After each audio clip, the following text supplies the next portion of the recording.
박기찬 건축사님은 덴마크에 있는 어번 에이전시의 공동 설립자시고 또 코펜하겐을 거점으로 유럽, 북미, 아시아에서 도시와 건축 프로젝트를 진행해 오셨고 또 리바, 완, 또 유로피안 퍼블릭 스페이스 어워드 등 국제 건축상을 수상하셨습니다. 사회와 건축의 관계, 공동체 중심의 지속 가능한 도시에 꾸준한 관심을 가지고 작업해 오셨고 최근에는 이러한 관점을 담은 광기도시라는 책을 이렇게 출판하셨습니다.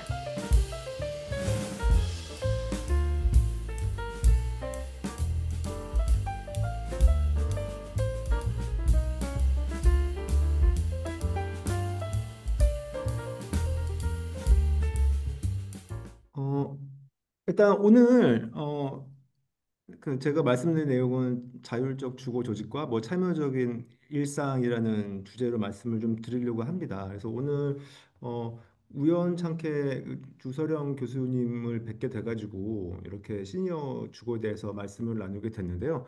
저는 뭐 개인적으로 시니어 주거에 좀 관심이 많이 있었지만 뭐 전문가는 아닙니다. 전문가는 아니지만 오늘 그래도 이 자리를 빌어서 좀 제가 생각하는 덴마크 사회와 그다음에 그와 연동되어 있는 덴마크의 시니어 주거를 좀 말씀을 드리면서 오늘 이렇게 같이 좋은 말씀 듣고 저도 배울 수 있는 자리가 됐으면 좋겠습니다. 일단은 저희가 말씀드리기 전에 국내 좀 주거 소유 개념에 대해서 잠깐 말씀을 좀 드릴까 해요. 국내를 보면 크게 저희는 자가랑 임대로 나누어져 있죠. 크게. 그래서 뭐 임대 같은 경우에는 뭐 전세도 있고 뭐 월세도 있고 뭐 그럴 겁니다. 공공주택도 있고. 근데 근데 이거를 조금 더 다르게 생각해 보면 사적과 공적으로 나누게 되면 어 포션이 굉장히 차이가 많이 나요. 우리나라에서는 공공주택이 전체 주거의 한 8% 정도 차이가 8% 정도가 된다고 합니다. 그럼 이게 OECD에서는 뭐 평균 이상의 가치라고 하는데 값이라고 하는데 그렇게 사적 영역에 비해서는 저 큰 포션은 아닌 거죠. 근데 덴마크 같은 경우에는 제가 이제 나름대로 생각을 할 때는 어, 사적과 공적의 비율이 아니라 저는 약간 사회적이라는 말을 쓰는데요. 이게 사회적이라는 얘기는 공적이랑 차이가 뭐냐면 공적은 정부 주도로서 정부가 이게 멱살잡이를 해가지고 만드는 거라고 하면 이게 공공주택이겠죠. 그런데 반대로 사회적이라는 개념은 제가 생각할 때는 정부가 직접적이 아니라 간접적으로 뒤에서 어떤 사회 조직 운영체를 어떤 조직이 스스로 뭔가를 만들어서 사회에 참여를 하는 입장을 정부가 뒤에서 간접적으로 지원하는 형태를 말을 하는 거죠. 그래서 제가 생각할 때 덴마크의 사회는 그 복지 시스템과 그다음에 이런 사회적 시스템이 두 개가 사회를 지탱하고 있다고 보면 되는데요. 이 사회적인 그런 섹터는 제가 크게 봤었을 때 주거에서요. 협동조합 주택이랑 사회주택이랑 대안주거가 크게 있다고 봤습니다. 어, 협동조합 주택이 뭐가 7%, 사회주택 20%뭐 그래서 약간 아까 치면 한국에서 봤을 때 8%와는 조금 결이 좀 다르죠. 근데 구성 방식도 다르고요. 근데 제가 오늘은 제가 말씀을 드리고 싶은 거는 그 대안주거 쪽이에요. 코어진 쪽인데, 일단은 제가 전반적으로 이해를 좀 돕기 위해서, 협동조합이랑 사회주택에 대해서 제가 간략하게 말씀을 좀 드리고 넘어가도록 하겠습니다. 이거는 제가 예전에, 덴마크에 이사 와가지고 초기에 살았던 협동조합 주택의 모습이거든요. 그 협동조합 주택이라고 하면, 약간 소유 개념이 좀 색다릅니다. 이게 제가 협동조합 주택에서 아파트를 가지고 있어 라고 하는 거는 제가 오롯이 그 아파트를 소유하는 게 아니에요. 제가 조합원의 일부로서 그 조합이 소유하고 있는 건물의 일부를 제가 지분을 소유하게 되는 거고 그렇기 때문에 모든 그런 유닛의 가격이나 관리 운영이 제가 혼자서 결정 못 하고요. 협동조합이 결정하는 것에 따라야 됩니다. 그리고 이게 역사적으로 보면 덴마크가 협동조합에 약간 되게 원산지라고 해야 되나요? 그게 되게 그 근본 발생지라고 생각하시면 될 것 같습니다. 맨 처음에 이제 그 생산자 협동조합, 소비자 협동조합, 노동자 협동조합 그런 것들이 굉장히 뿌리 깊게 박혀 있는 거고 그렇기 때문에 거기서 파생된 주거 협동조합도 있는 거거든요. 그런데 여기 같은 경우는 초반에는 노동자들이 노동협동조합에서 그 노동자들을 위해서 지은 주택조합이 많이 있었기 때문에 약간 사회주의적인 성향이 있어요. 그래서 일부러 의도적으로 가격을 많이 안 올립니다. 그래서 일반적인 그런 그 민간 시장에 있는 주택보다 가격이 한 절반 정도밖에 안 돼요. 근데 이게 많이 올랐음에도 불구하고 예.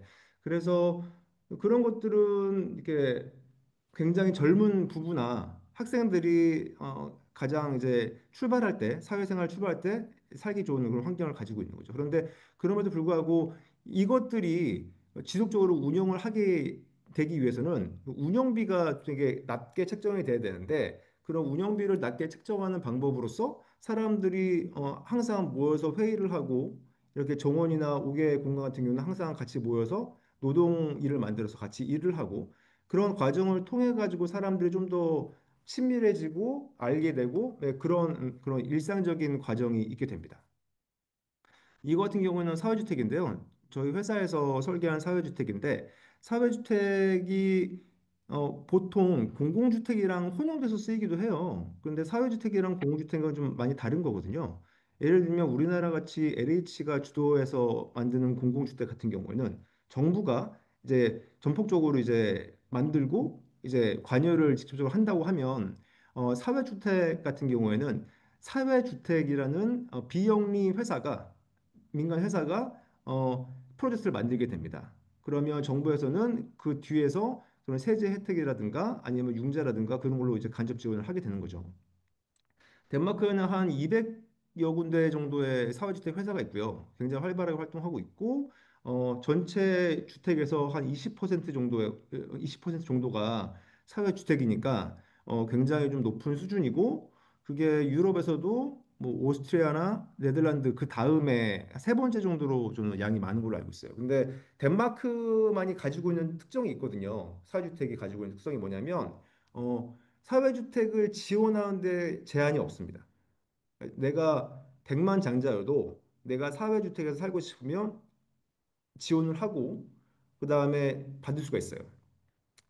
그리고 사는 동안의 기간도 정해지지 않습니다. 자기가 원하면 쭉 살 수가 있어요. 근데 되게 이상적으로 들리죠. 근데 이게 곰곰이 따져보면 문제가 생기는데요. 이게 모든 사람이 다 사회주택에 살고 싶어 하면 수가 턱없이 부족할 거고 실제적으로 진짜로 사정이 안 좋아서 사회주택이 절실하게 필요한 사람이 자기 순서까지 못 오는 그런 결과가 나올 수가 있죠. 그래서 약간 그런 약간 어두운 측면도 있는데 그거를 위해서 정부가 사회주택 회사를 지원을 하면서 보통 한 25% 정도의 자기들이 들어올 사람들을 선점해서 지목할 수 있는 그런 권리를 가지게 됩니다. 그래서 그 정도 밸런스를 좀 맞추고 맞추려고 하고 있는데 뭐 그럼에도 불구하고 넉넉하지 않겠죠. 그래서 어떤 인기 많은 집 같은 경우에는 뭐 시내에 있는 사유지대 같은 경우에는 뭐 대기가 뭐 10년이 걸릴 수도 있고 뭐 15년이 걸릴 수도 있고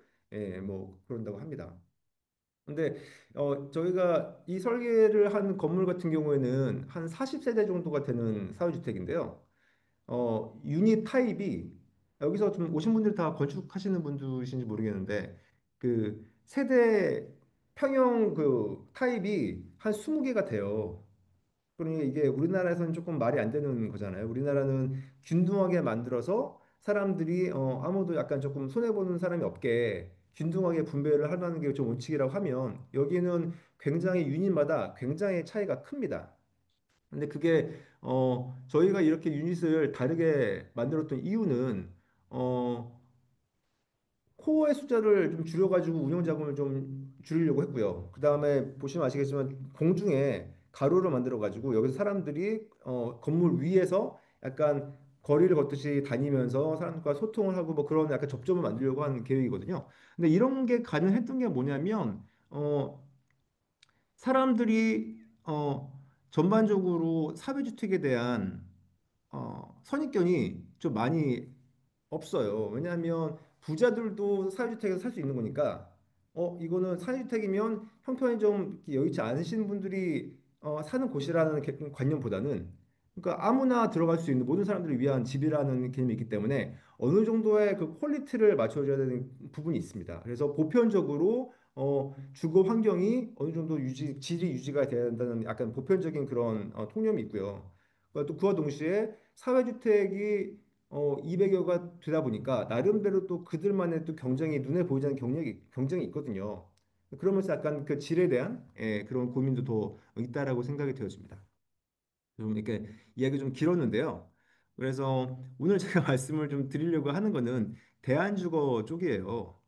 그게 뭐냐면 쉽게 통칭해서 코하우징으로 말씀을 좀 드리겠습니다. 이제 코하우징이 뭐냐면 어, 사람들이 모여가지고 공동체를 이루고 그 사람들이 스스로 커뮤니티를 만들어서 그들끼리 사는 그런 문화인 건데요. 이게 코하우징이 덴마크에서 가장 먼저 시작을 했거든요. 그래서 그거를 조금 오늘 말씀을 좀 드리면서 이야기를 좀 진행을 해볼까 합니다. 근데 말씀을 좀 드리기 위해서는 약간 좀 과거로 돌아가야 되는데, 어, 예전에는 가내 수공업 기반이었다면 이제 산업화가 발생이 되면서 사람들이 이제 일터로 나오게 되었고, 이제 산업화에 이제 산업 현장에 사람들이 투입이 되게 됩니다. 그래서 굉장히 큰 변화가 있었죠, 사회적으로. 그렇다 보니까 일손이 턱없이 부족했고요. 그래서 어린 아이들까지 산업 현장에 투입이 되어야 됐고, 당연히 여성들도 이제 공장에 투입이 됐었죠. 네, 그러던 차에 찰스 푸에라는 사회주의 철학자, 이게 프랑스 사람인데요. 이 사람이 팔랑드라는 약간 유토피아적인 주거 환경을 제안을 합니다. 여기서는 한 1,600명 정도의 사람이 함께 모여 살면서 여기서 같이 생산도 하는, 같이 일도 하는 그런 직주가 혼합이 되는 그런 타이포로지를 제안을 하는데 이거 같은 경우에는 그거예요. 우리 사회가 국가가 너희들을 가사 노동에서 해방시켜 줄게. 너희가 밥을 하고 빨래를 하고 아이 볼 시간을 줄여가지고 우리 같이 일을 하자라는 취지에서 이런 제안을 한 거예요. 그래서 공동체적인 좀 삶을 한 거죠. 근데 이게 워낙에 규모도 컸고 당 이상적인 그런 아니었기 때문에 당시에는 현실화되지 않았지만 이제 2000년 그 20세기에 들어오면서 뭐 미국 같은 곳에서 이런 팔랑드라는 이런 기치를 가지고 만든 커뮤니티들이 몇 개 생겼었습니다.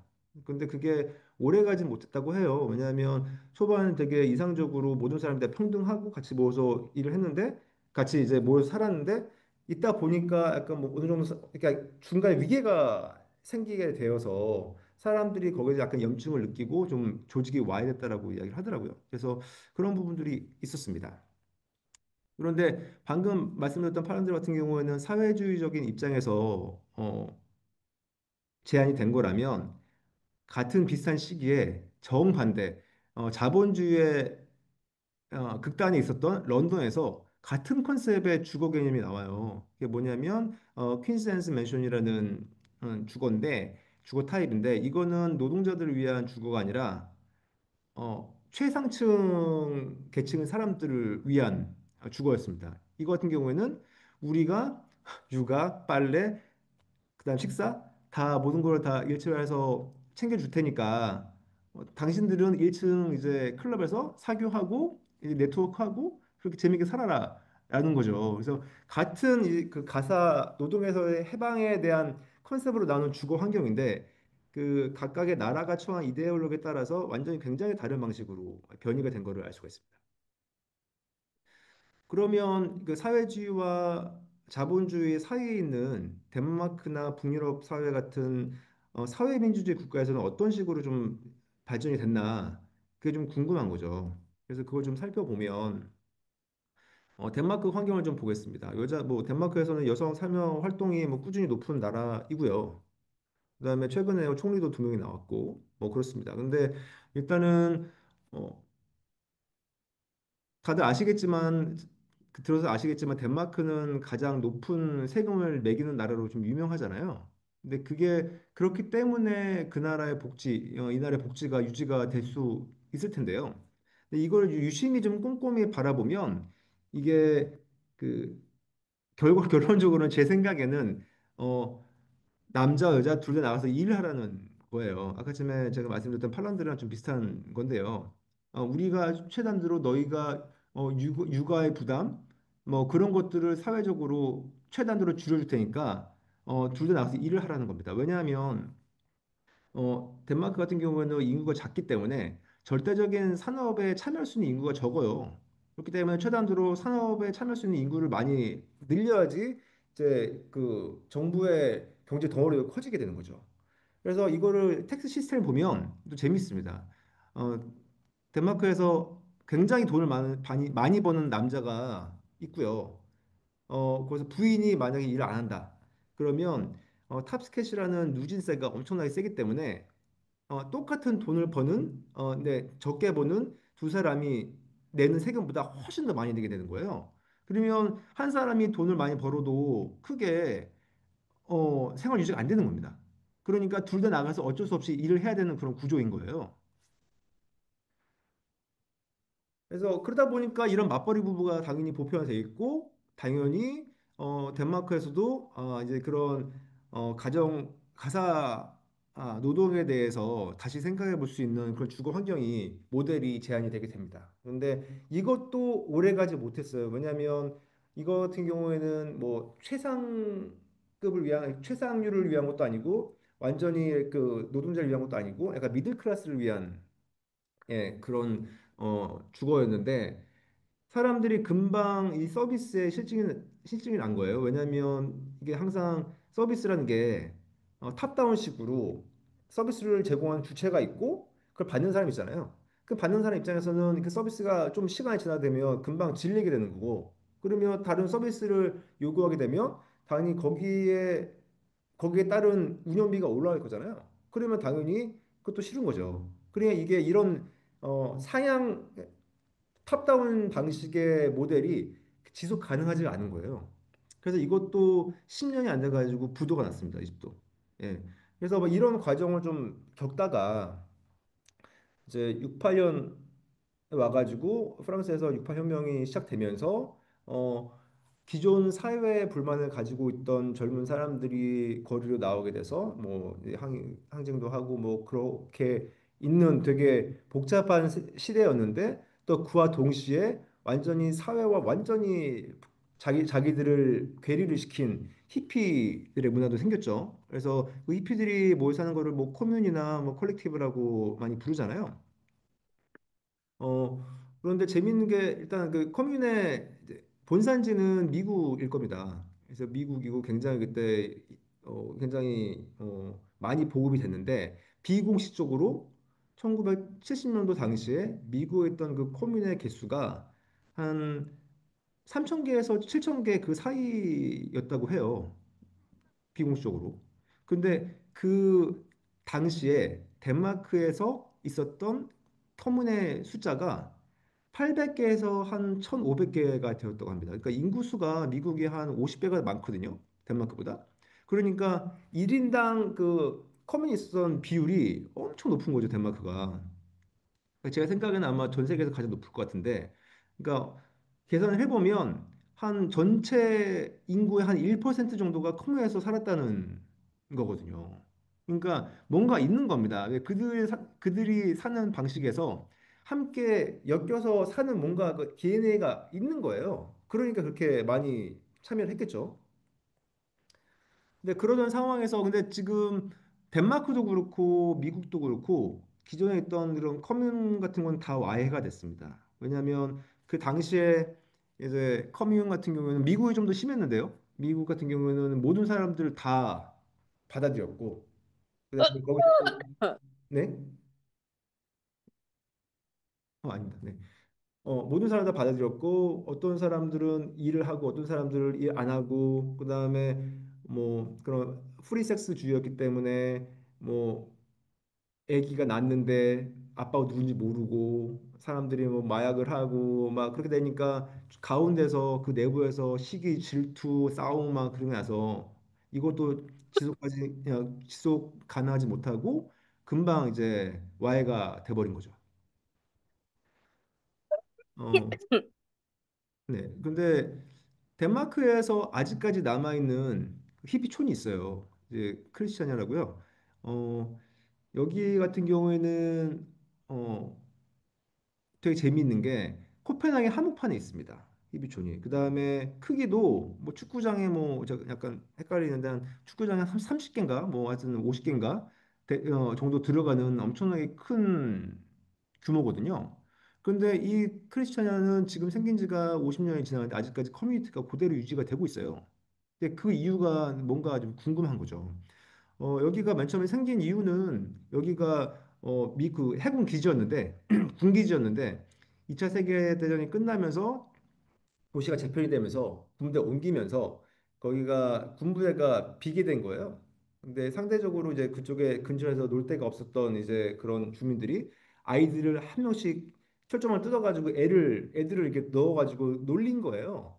그러다 보니까 그 군대 내부가 사람들이 한두 명이 생기게 됐고 이런 히피 문화와 이게 그런 68 혁명의 흐름에 따라서 사람들이 거기를 벽을 허물고 점유를 하게 된 거죠.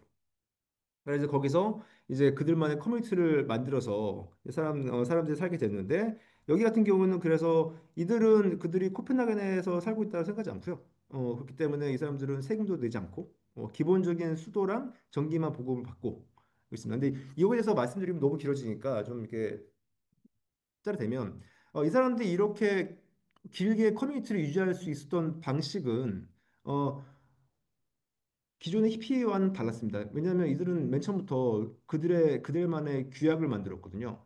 일단은 여기서 사는 사람들을 딱 인원수를 1,000명으로 딱 제한을 하고 그다음에 여기서 내부에서 최대한 자유를 보장하되 모든 사람들이 주민들이 따라야 될 규범을 만든 거예요. 그래서 그런 규범이 있었기 때문에 지금까지 지속이 될 수 있었고 또 내부적으로도 생산 활동을 했습니다. 그래서 다양한 생산 활동을 했기 때문에 살아남을 수가 있었던 거죠. 네, 넘어가면. 그래서 그런 흐름이 있다가 1967년도에 보딜이라는 그런 평론가가 아이들은 100명의 부모를 가져야 된다는 아티클을 신문에 게재를 합니다.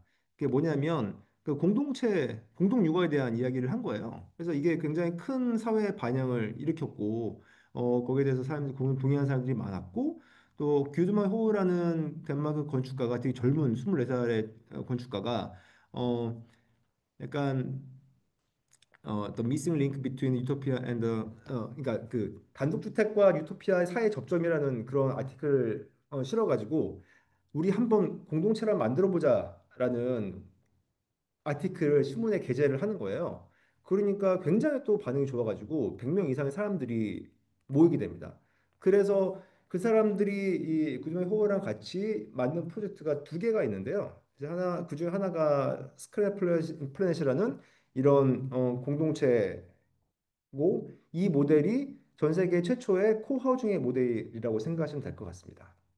그래서 되게 굉장히 근데 단순해요. 지금 보면 뭐 아무것도 아닌데 단독주택을 이렇게 분산 배치해 놓고 가운데 사람들이 모여서 놀 수 있는 수영장이랑 커뮤니티 시설을 만들어 놓은 거죠.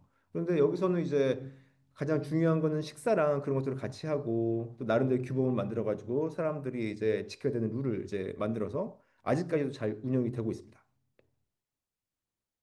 그렇죠. 그다음에 그런 생산 활동을 일단 그 이런 코하우징을 만들기 위해서는 프로세스가 있는데 어떤 사람이 딱 기치를 들고 광고를 내면 사람들이 모이잖아요. 그러면 모든 것도 이게 당연히 효율성과 그런 것에 관련이 있기 때문에 당연히 여기서 참여하는 사람이 뭐 건축가나 아니면 변호사나 뭐 부동산의 뭐 이거나 목수나 그런 사람 다양한 사람들이 모이면 집을 지을 때도 굉장히 저렴하게 또 할 수 있는 또 여건이 되기 때문에 최대한 다양한 사람들이 모여가지고 이런 프로젝트를 같이 진행하는 게 일반적이고요. 이렇게 노동도 같이 하면서 사람들이 돈독해지는 거죠. 네, 이렇게 내부적으로 이제 이런 이벤트도 꾸준히 만들고요. 근데 이게 저희가 생각하는 것보다 굉장히 촘촘하고 타이트하고 프로페셔널하게 이런 이벤트를 만들어 나갑니다. 그다음에 그래서 요즘에도 꾸준히 계속 이런 코하우징이 계속 만들어지고 있고요. 그래서 지금 현재는 뭐 800개에서 1000개 정도 되는 코하우징이 있다고 합니다. 덴마크에. 제가 이제 지인한테 초대를 받아가지고 여기에 한번 같이 저녁 식사를 한 적이 있었는데 사람들이 이제 다 모여서 저녁을 먹는 거죠. 그래서 2주에 한 두 가족씩 이제 순번을 돌려가지고 식사 당번을 하는 겁니다. 그래서 여기서 같이 모여서 먹어도 되고 아니면 자기 집에 가져가서 먹어도 되는 거죠. 근데 여기서 가장 일반 예전에 있던 커뮤니랑 가장 다른 점은 이렇게 사람들이 같이 모여서 있을 수 있는 그런 패시리티도 있지만 또 자기 나름대로의 집도 모든 걸 다 가지고 있어요. 그래서 이제 프라이버시와 이제 공동 생활을 둘 다 누릴 수 있다는 게 가장 밸런스를 맞추는 게 가장 중요하고 그다음에 그 사이를 컨트롤할 수 있는 규범을 만드는 그런 과정이 굉장히 그 덴마크에서 조금 잘하는 예, 게 있는 것 같습니다. 이게 이걸 따라 올라가 보면 굉장히 좀 복잡해질 수 있는 문제인데 지금 벌어진 현상을 보면 그렇게 분석이 되는 거죠. 그래서 이런 식으로 있다 보니까 초반에는 사람들이 아이가 많이 없었다고 해요. 근데 이런 식으로 하면 사람들이 그냥 아이 키우기 너무 좋은 환경인 거잖아요. 그래서 막 각 집마다 아이들이 한 세네 명씩 있고 그래서 저희 같이 밥을 먹었는데 혼이 빠지는 줄 알았습니다. 하도 시끄러워가지고. 네, 그랬고. 그런데 지금 이게 아까 전에 그 보여드렸던 초기의 코하우징 덴마크 말로는 이제 포퓰레스케베라고 하는데요. 이 사진과 이게 현재 모습이거든요. 근데 차이가 뭐라고 생각하시나요? 이게 차이가 그 어르신들이 많이 계시죠. 연배가 높아지셨습니다. 예전에는 이 코어 버전을 만들 때 한 30대 뭐 젊은 사람들이 같은 또래 사람들이 모여서 만들었는데 지금 이제 50년이 넘은 시간이 흐른 거잖아요. 근데 그분들이 나이가 그대로 드신 거예요.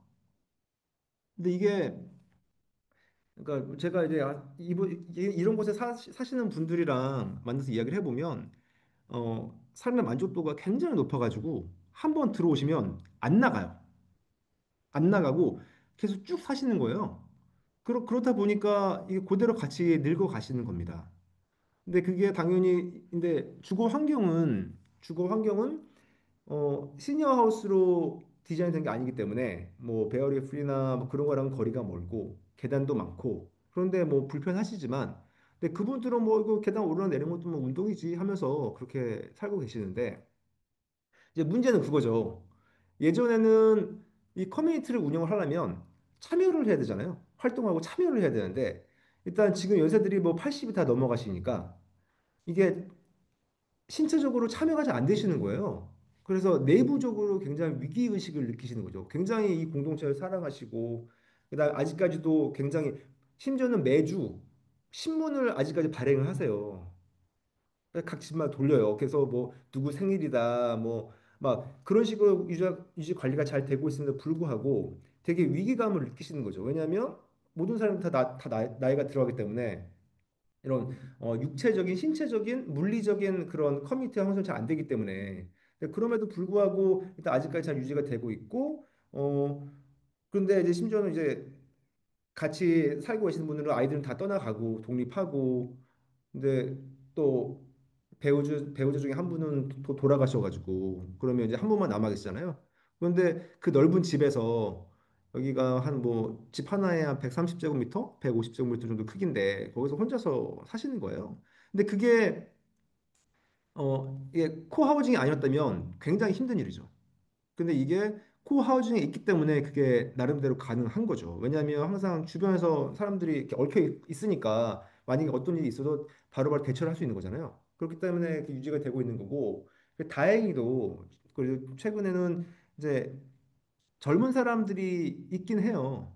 다행히도. 근데 이게 젊은 사람들한테 인기가 없어서가 아니라 어르신들이 나가질 않으셔가지고 못 들어오는 건데 한 여기서 뭐 한 세대가 한 40세대, 50세대 있다고 하면 그중에 한 네, 다섯 가족들이 아이들을 키우고 있고 그러면 당연히 그 아이들은 뭐가 되겠습니까? 완전히 보물이 되는 거겠죠. 그 단지에.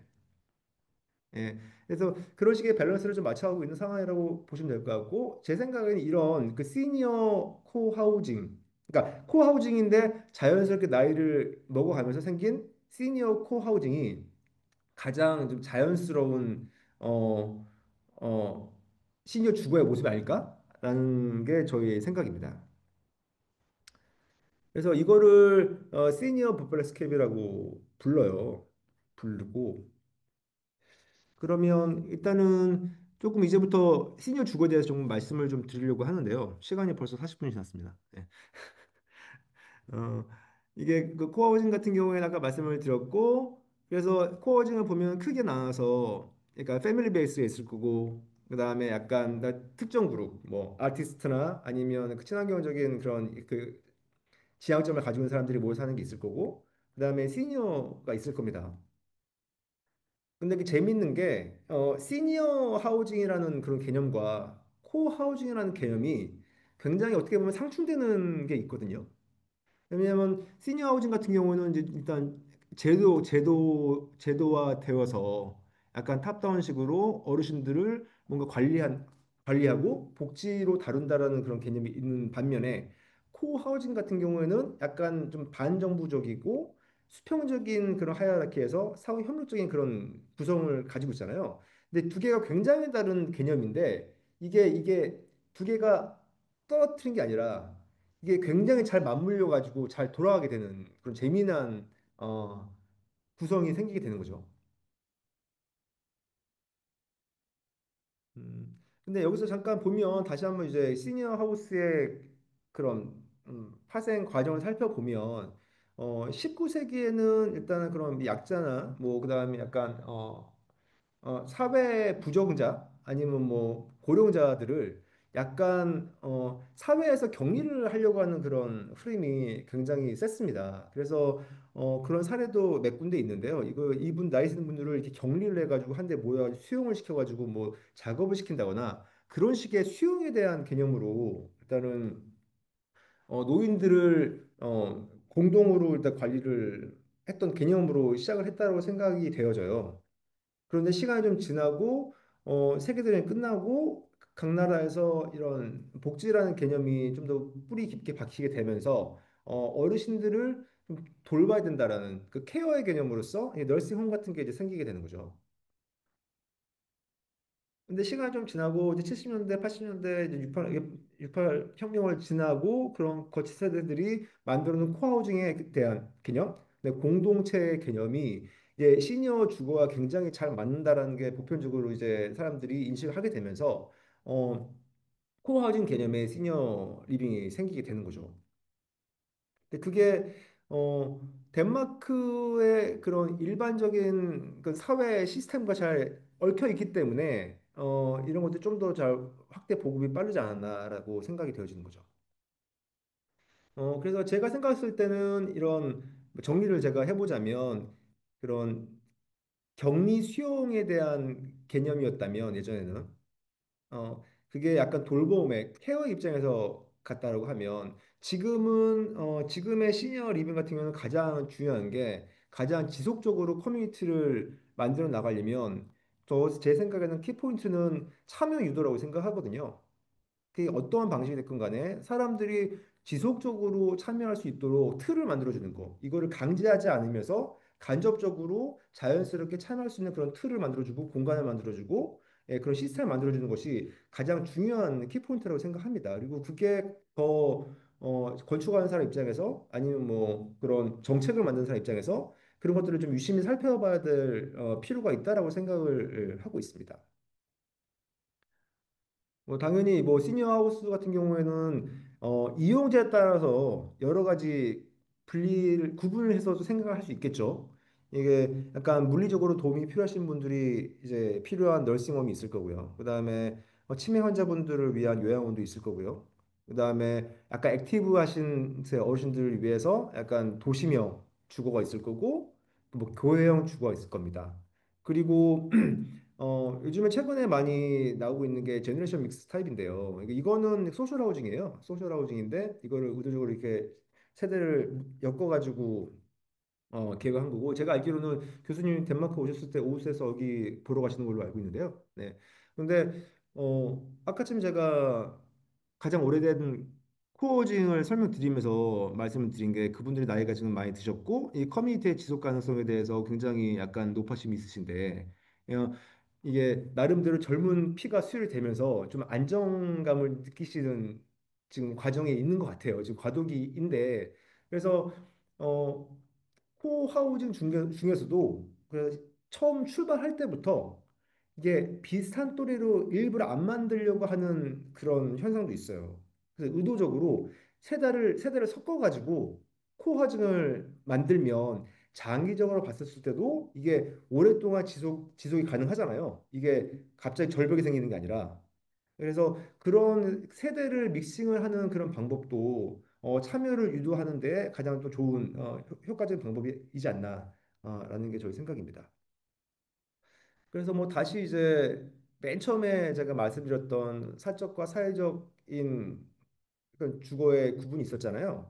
그런데 민간 시장도 있고 협동조합 주택도 있고 뭐 대한 코리빙도 있고 뭐 사회주택도 있을 겁니다. 있을 건데 여기서 다 각각의 시니어 모델이 있는 거예요. 그러니까 사회주택에서도 나름대로의 시니어 사회주택이 있는 거고, 그다음에 코하우징에서도 이렇게 자연스럽게 나이가 먹어서 생기는 코하우징이 있고, 근데 코하우징 중에서 되게 에너제틱한 어르신들이 나 우리 시니어 코하우징 만들어 보자 해가지고 한 50대 정도 되신 분들이 모여가지고 이제 하시는 분들도 계시고, 그다음에 협동조합으로 가는 것도 있고, 당연히 민간 시장도 있고요. 그다음에 또 거기에 플러스 이제 널싱홈 같은 경우는 정부가 좀 직접적으로 개입을 해서 예를 들면 사회주택 회사한테 일을 의뢰해가지고 사회주택 회사가 틀을 만들어 놓고 정부가 좀 주도해 나가는 뭐 그런 것도 있겠죠. 그런데 재미있는 거는 뭐냐면 이렇게 완전히 다른 이제 소유 개념을 가지고 있는 그런 건데 이름들은 다 시니어 퍼플스 캡이라는 동일한 이름을 쓰고 있습니다. 시니어 코 리빙이라는. 근데 그 이유는 제가 생각하는 거는 그런 공동체적인 삶과 시니어 리빙이 굉장히 궁합이 잘 만든 거예요. 그래서 심지어는 민간 시장에서도 이게 뭐 럭셔리 그런 것들을 내놓는 게 아니라 덴마크는 약간 좀 달라서 공동체적인 그런 공간이나 가치를 추구한다는 걸 계속 어필을 하려고 합니다. 그래서 사람들이 그걸 10분 이해를 하고요. 그다음에 또 장기적으로 보면 이런 코하우징 모델이 시니어 하우징과 섞여 있을 때는 정부의 입장에서도 훨씬 좋거든요. 왜냐하면 정부가 틀을 만들어 주고 최대한으로 그 운영이나 그런 것들을 자율적으로 풀어주는 거예요. 그러면 운영에 들어가는 메인터넌스에 들어가는 비용도 어느 정도 절감이 될 수 있는 거니까요. 그래서 최대한으로 초반에 틀을 만들어주고 시스템을 만들어주고 그러면 거기서 어떻게 운영을 하느냐는 이제 거기에 사는 주민들이 최대한으로 결정을 하고 협의체를 만들어서 보드 멤버를 만들어서 그런 식으로 관리를 할 수 있게 만들어주는 시스템이 굉장히 좀 중요한 덴마크에서 굉장히 좀 중요하게 인정받고 있는 그런 시스템이라고 생각을 하고 있습니다. 근데 지금 이게 덴마크 시니어 코하우징인데요. 이게 제가 약간 헷갈리지 마시라고 좀 제가 일부러 갖고 왔는데요. 그러니까 시니어 버플레스캅이라고 하는 거면 이게 코어징 그러니까 이게 전형적인 어른들이 만들어 놓은 이제 어르신이 만드는 코어징이라고 생각할 수 있을 것 같은데 이건 전체적으로 이제 시니어 리빙을 말씀드리는 건데 당연히 여기에 포함되어 있지 않은 시니어 리빙도 많이 있을 겁니다. 왜냐하면 이게 이름을 버플레스캡으로 짓지 않는 곳도 있을 거기 때문에 그래서 굉장히 약간 통계가 되게 어려워요. 근데 그럼에도 불구하고 보시면 최근에 당연히 그 리만 브로스가 있으면서 경기가 안 좋아서 쭉 가다가 한 10년 전부터 확 급증하기 시작해가지고 10년도 안 된 상황에서 그 시니어 주거 양이 2배가 넘게 증가를 했습니다. 당연히 여기에는 덴마크의 인구 비율에 대한 변화도 있을 거고요. 그다음에 이런 그 공동체적인 삶에 대한 관심이 많아졌고 또 한 가지는 어, 그런 68 혁명 세대 히피 세대들이 지금 시니어 계층이거든요. 그래서 그들이 굉장히 같이 사는 공동체적인 그런 삶에 굉장히 오픈이 되어 있어요. 그래서 당연히 수요도 더 많이 있겠죠. 그렇기 때문에 좀 더 이렇게 더 수요가 급증하고 있는 게 아닌가, 라는 게 제 생각입니다.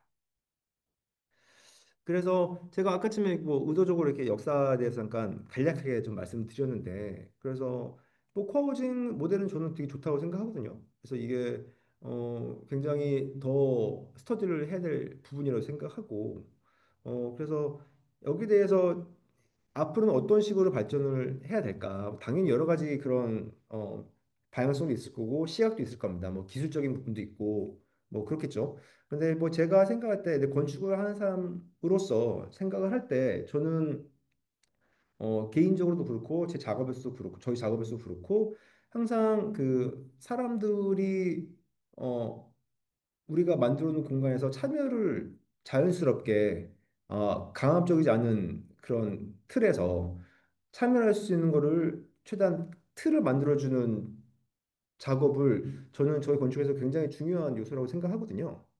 그래서 이런 것들을 좀 더 스터디를 더 해봐야겠다라는 게 일단 저의 포지션이고요. 그렇기 때문에 그런 과정에서 제가 이제 제 생각을 좀 나름대로 정리를 해본 게 제가 올해 출판했던 관계도시에 좀 녹아 있다고 생각하시면 될 것 같습니다. 네.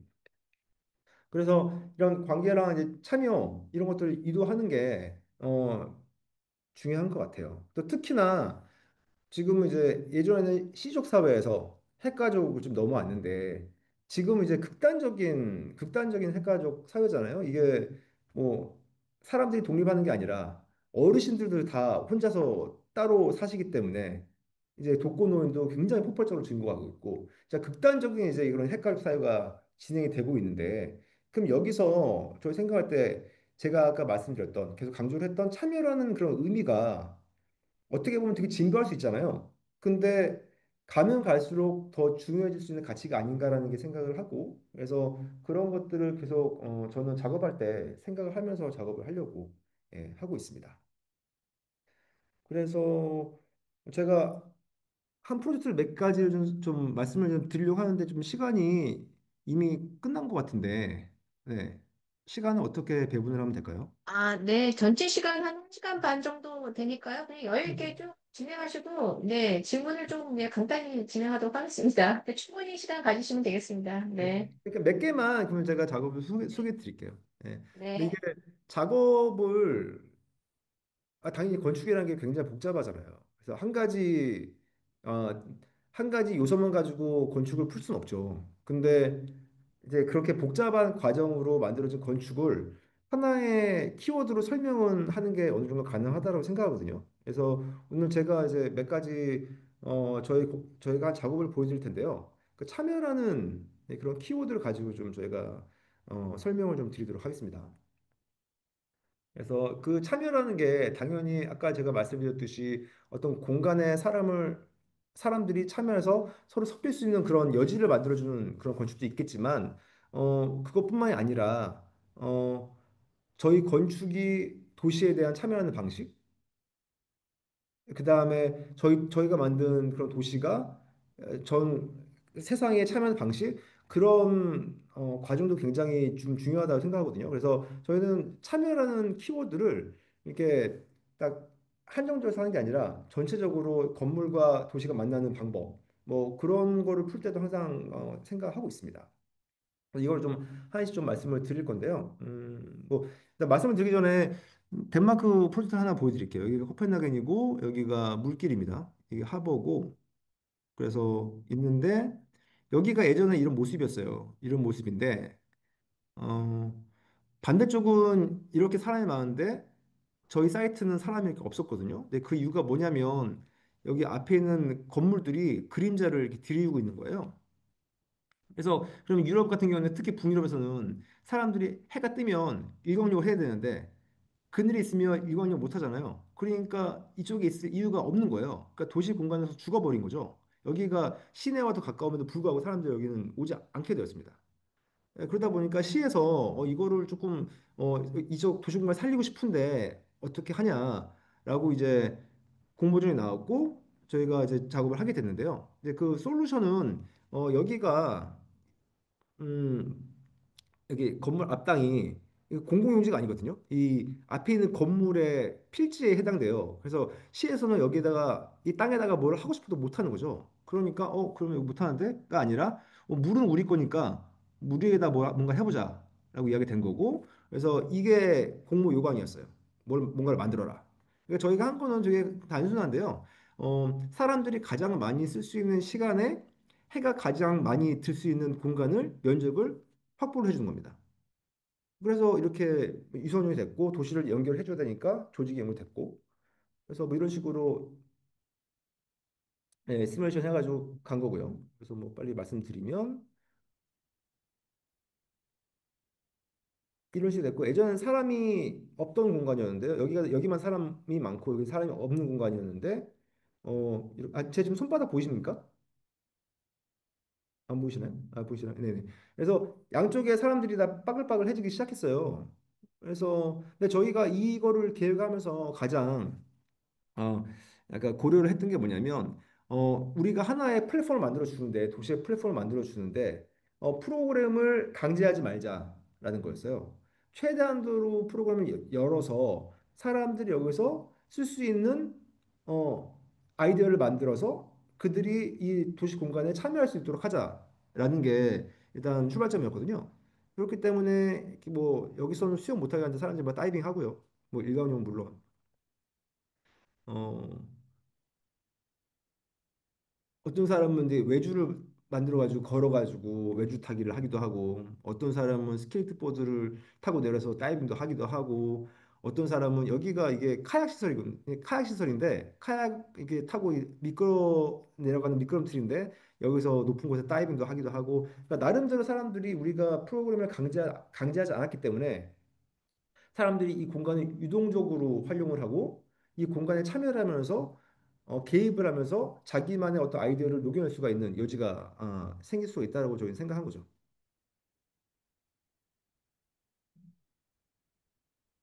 네. 그래서 뭐 그렇습니다. 그래서 뭐 이거 뭐 옆에 뭐 다리 있는 거 넘어가고요. 넘어가고. 아, 근데 그 코펜하겐 오시면 이 다리 아마 건너시게 될 것 같아요. 네.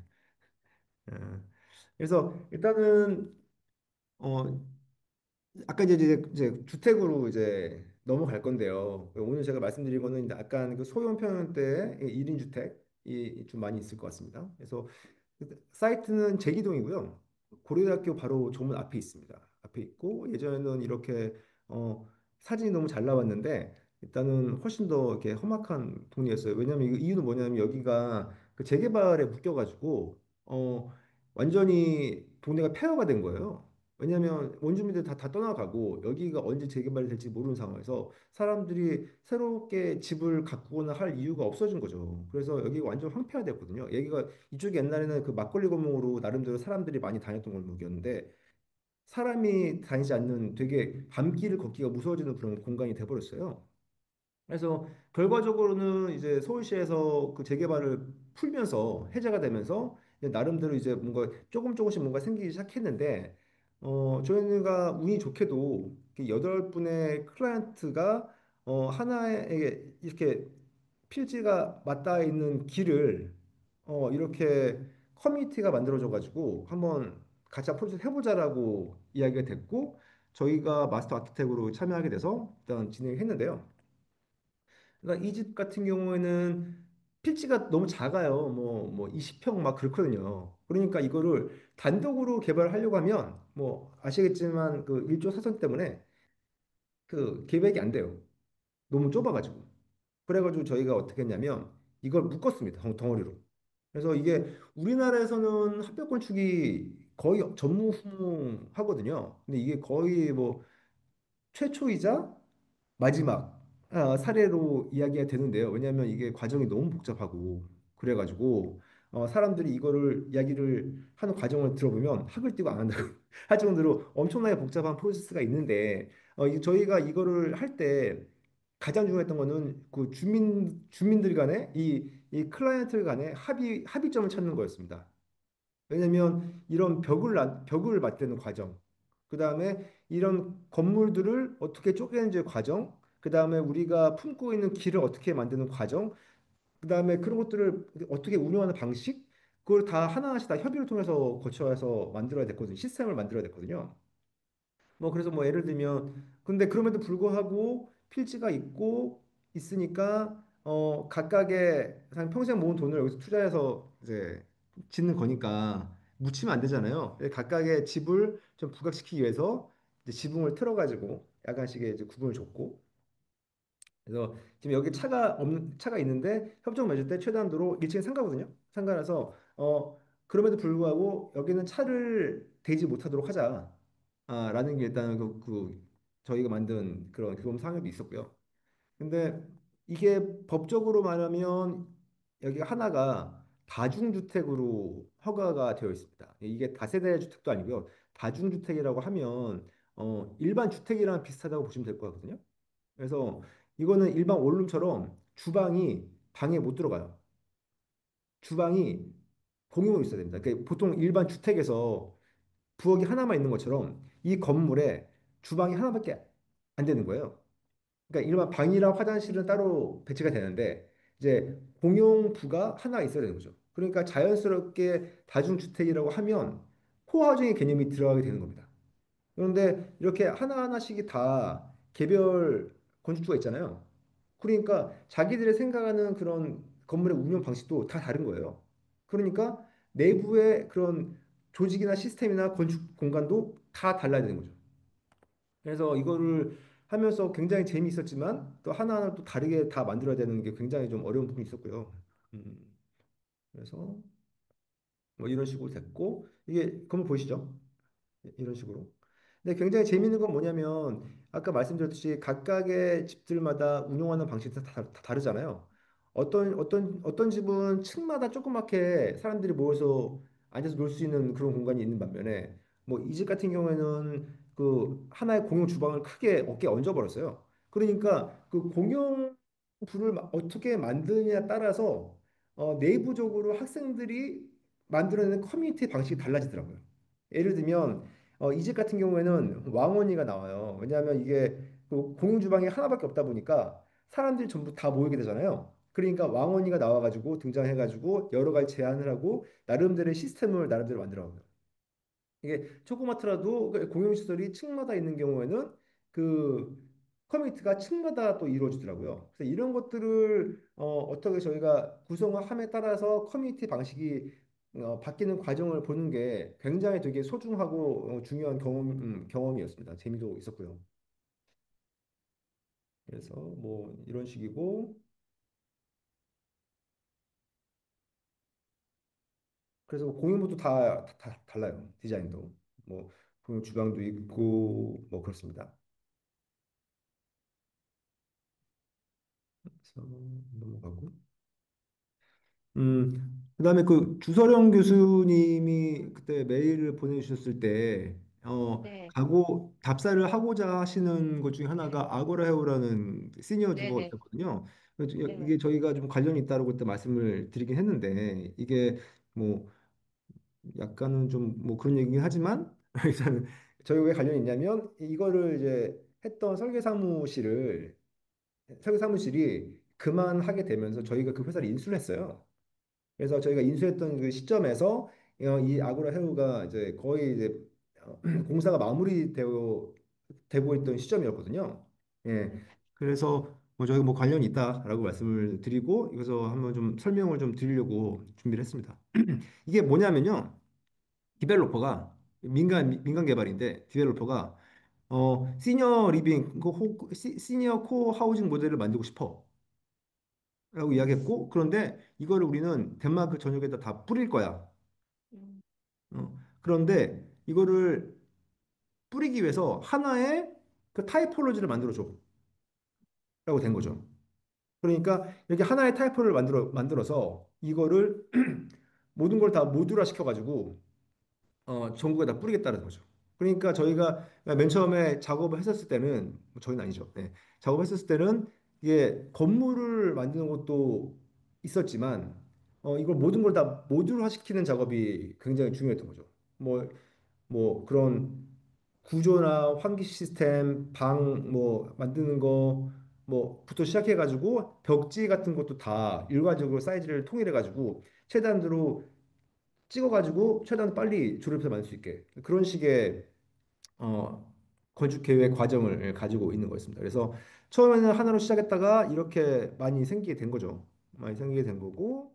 그래서 타이포로지는 이런 식으로 두 개, 세 개 건물 이렇게 조합을 해가지고 덴마크가 되게 날씨가 안 좋잖아요. 그래서 가운데다가 아트리움을 크게 만들어주는 거예요. 유리를 덮어가지고. 그래서 이 내부에서 사람들끼리 어르신들이 모여서 밍글링하고 그다음에 공동으로 경작도 하고 여러 다양한 활동이 이제 지속 가능하게 만들 수 있도록 그런 식으로 만들었고 기본적으로는 다 모든 걸 팀버 스트럭처로 다 모듈화 시켜서 작업을 한 거죠. 뭐 이런 식으로 이런 아트룸에서 여러 가지 행위들이 벌어지게 되는 겁니다. 네.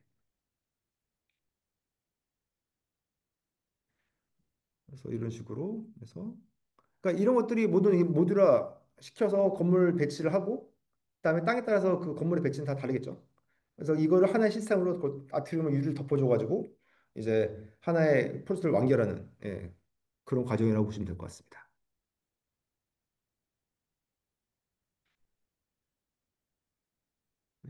그러니까 이거는 이제 굉장히 타겟층이 액티브한 시니어를 위한 거겠죠. 아무래도. 네. 네, 이거 같은 경우는 그러니까 저희가 시니어 하우징을 지금 독일에서도 지금 저희가 시작을 하고 있고요. 이제 조금씩 저희가 좀 하고 있는 단계 같아요. 단계 같은데 저희 회사에서 봤었을 때 저희가 근데 한 5년 전에 우연한 계기로 러시아에다가 시니어 하우징을 계획을 하게 됐어요. 이게 뭐냐면 뭐 그러니까 갑자기 뜬금없이 러시아에서 연락이 와가지고 러시아 국영기업 그 국영은행에서 돈을 내 가지고 시니어 주거를 만들 건데 그 모스코 근교에다가 지금까지는 그런 시니어 모델이 하이엔드로는 없었다. 그래서 자기들이 근데 처음으로 만들고 싶다라는 의뢰가 있었고 거기서 이제 국제 현상이 있었습니다. 그래서 저희가 그 5개, 6개 팀 중에서 저희가 참여를 했고 그러니까 막 그때 그 노하우도 있어서 그 노드 아키텍트도 참여를 했었습니다. 그래서 참여를 했는데 저희가 그 비공식적으로 당선이 됐어요. 당선이 됐는데 그때 당시에 갑자기 당선했는데 갑자기 러시아가 우크라이나를 침공을 하는 바람에 갑자기 일이 멈춰져 있다가 또 그때 당시에는 또 건축 쪽에서는 러시아 프로젝트를 다 안 한다라는 그런 약간 흐름이 있었기 때문에 그 다음에 그런 것도 있었고 실적으로 그런 이런 복잡한 상황에서 저희 일을 한다고 해도 돈을 받을 수 있는 그 확신이 안 생기더라고요. 그래서 저희도 이제 안 한다고 이야기를 했고 그래서 일을 안 하게 됐는데 그래도 작업을 한 거니까 좀 설명을 드리겠습니다. 이거는 시니어 주거가 아니라 그 디멘시아 케어예요. 그 치매 환자 요양원. 그래서 러시아에는 이런 모델이 없었어 가지고 새롭게 만들고자 해가지고 있었던 거고 러시아도 마찬가지로 이렇게 상향 곡선을 그리고 있습니다. 그 시니어 포션이. 네, 저희가 했던 거는 당연히 그때 당시에 저희가 심리학 쪽 분이랑 컨설테이션을 받으면서 어 치매 환자분들에게 가장 필요한 게 뭔지를 좀 리서치하면서 진행을 했는데요. 그래서 치매 환자분들의 주거 환경에서 가장 중요한 거는 약간 새롭지 않은 공간을 만들어 주고 그다음 이거를 계속 반복적으로 순환할 수 있는 그런 공간을 만들어 주고 막다른 길을 만들지 말고 항상 뭔가 이렇게 뚫려 있고 그래서 반복적으로 왔다 갔다 할 수 있는 그런 흐름의 동선을 만들어주는 게 굉장히 또 중요하다라고 이야기가 돼서 그런 것들을 가지고 예전에 러시아의 전통 주거 방식을 조금 가져오자. 그 다음에 동선의 흐름을 굉장히 부드럽게 만들어주자. 라는 방식의 접근으로 저희가 계획을 진행했습니다. 그래서 뭐 이런 식으로 해가지고 뭐 보시면 아시겠지만 이런 식으로 동선이 하나 안 꼬이게 이렇게 만들었고 어, 뭐 그렇습니다. 뭐 주변관 해고 막 이렇게 여러 가지. 근데 저희가 한 거는 중간 중간에다가요. 그러니까 실들이 있는데 하나의 바가 8개 유닛으로 구성이 되고 그래서 그 8개 병실과 플러스 이제 하나의 그 널싱 포인트가 생기는 거죠. 그 하나의 이게 클러스터가 생기는 거고 그 클러스터를 조합을 해가지고 건물을 만들어야 되는데 저희가 의도적으로 중간중간에다가 이런 공용시설들을 반복적으로 계속 집어넣는 거죠. 그런 식으로. 그래서 사람들이 계속 다니면서 이게 그런 사람들이 있는 공간들 모여서 있는 공간을 항상 지나치면서 통과할 수 있도록 그렇게 의도적으로 계획을 한 겁니다. 네, 가운데는 이렇게 헬스 센터예요. 여기가 메디컬 케어 센터고요. 그래서 이런 식으로 건물들도 약간 쟤들도 스케일을 줄여가지고 전통 방식으로 구축하려고 했습니다. 그래서 뭐 이런 식이고 이렇게 해서 아까 전에 말씀드렸던 8개의 유닛이 하나의 클러스터를 이루고 있고 공용시설을 이렇게 있고 이 공용시설 공용부는 이렇게 약간 응접실의 개념인 거고요.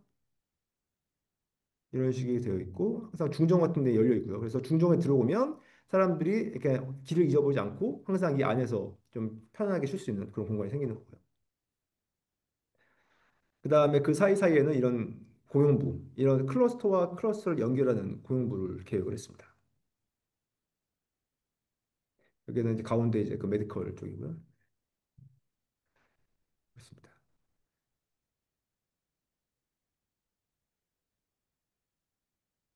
그래서 뭐 이런 식으로 일단 했는데 뭐 아쉬운 건 아닌지 모르겠지만 뭐 일단 현실화되지는 않았습니다. 현실화되지는 않았고 근데 이제 제가 한 하나만 더 두 개만 더 말씀드릴게요. 두 개만 더 말씀드리면 이거는 어 젊은 사람들을 위한 임대주택이에요. 근데 이게 공공 아니고요. 민간에서 한 건데 이게 서울이고요. 서울이고 청계산역 근처에 있는데 사이트가 뭐 굉장히 복잡해가지고 뭐 그렇습니다. 좀 이렇게 해가지고 했는데 좀 중요한 거는 어,